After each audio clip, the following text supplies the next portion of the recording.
Bright QT. Every student matters. Hello everyone.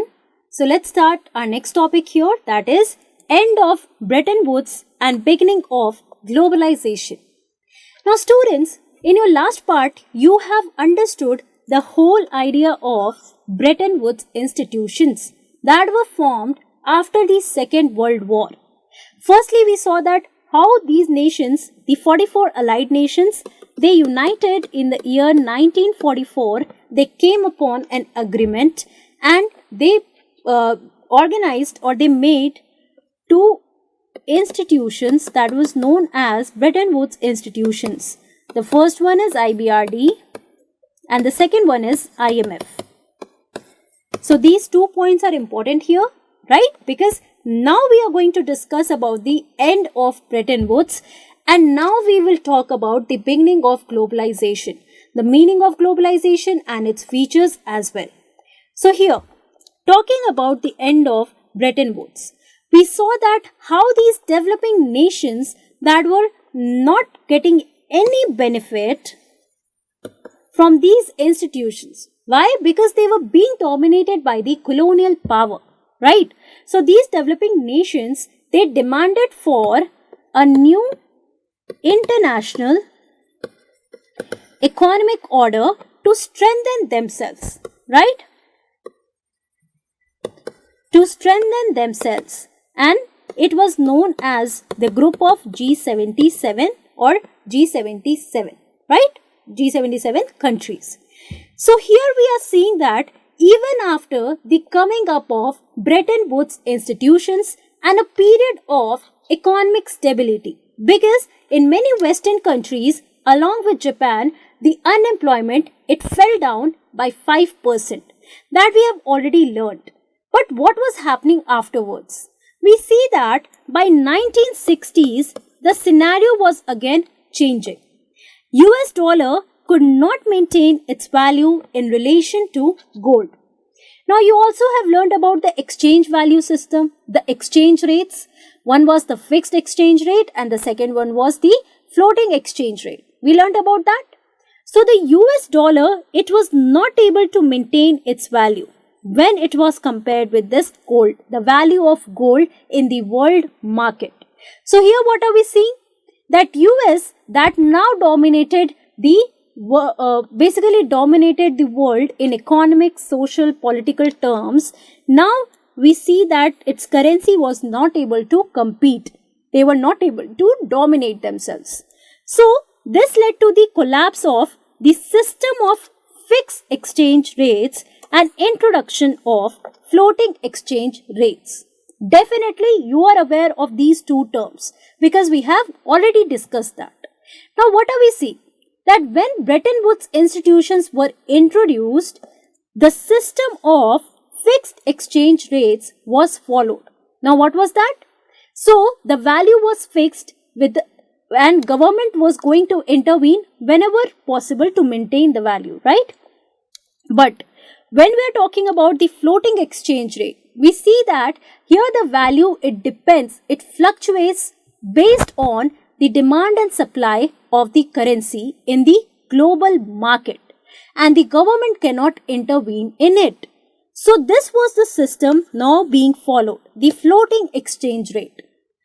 Unlike old times, the developing countries were now forced to borrow from Western commercial banks or countries here and private lending institutions. Now here we are seeing that before these developing countries, they basically were depending on the Bretton Woods institutions. But here what are we seeing now? Here now we are seeing that these countries were now forced to borrow from the Western countries. It also led to periodic debt crisis, increased poverty in the regions of Africa and Latin America. So this was the result of it. Industrial world was now hit by unemployment that began from mid-1970s. Now what are we seeing here? What are the changes that is taking place here, students? So the changes that are taking place here is that before, when the Bretton Woods institution was introduced, we saw that how it was trying to, or the main aim was to bring economic recovery, to speed up the economic recovery of all the nations worldwide, right? The developed nations when we are talking about that. But here what are we seeing? That the value of US dollar is declining, or it is not able to match up with the value of gold. Floating exchange rate has been introduced, right, in place of fixed exchange rate. And again, there is a rise of unemployment. There is a rise of poverty in different regions. And here the MNCs, it means multinational corporations,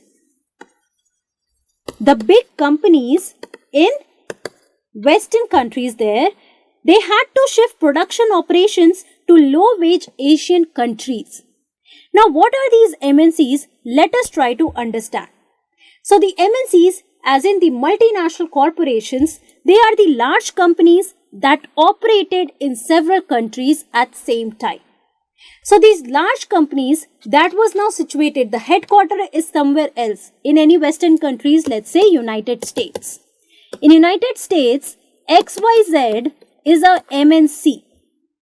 And this MNC wants to expand its production houses everywhere in the developing countries. So these are the large companies that are operating in several countries at the same time, right? In different countries, they can set their base.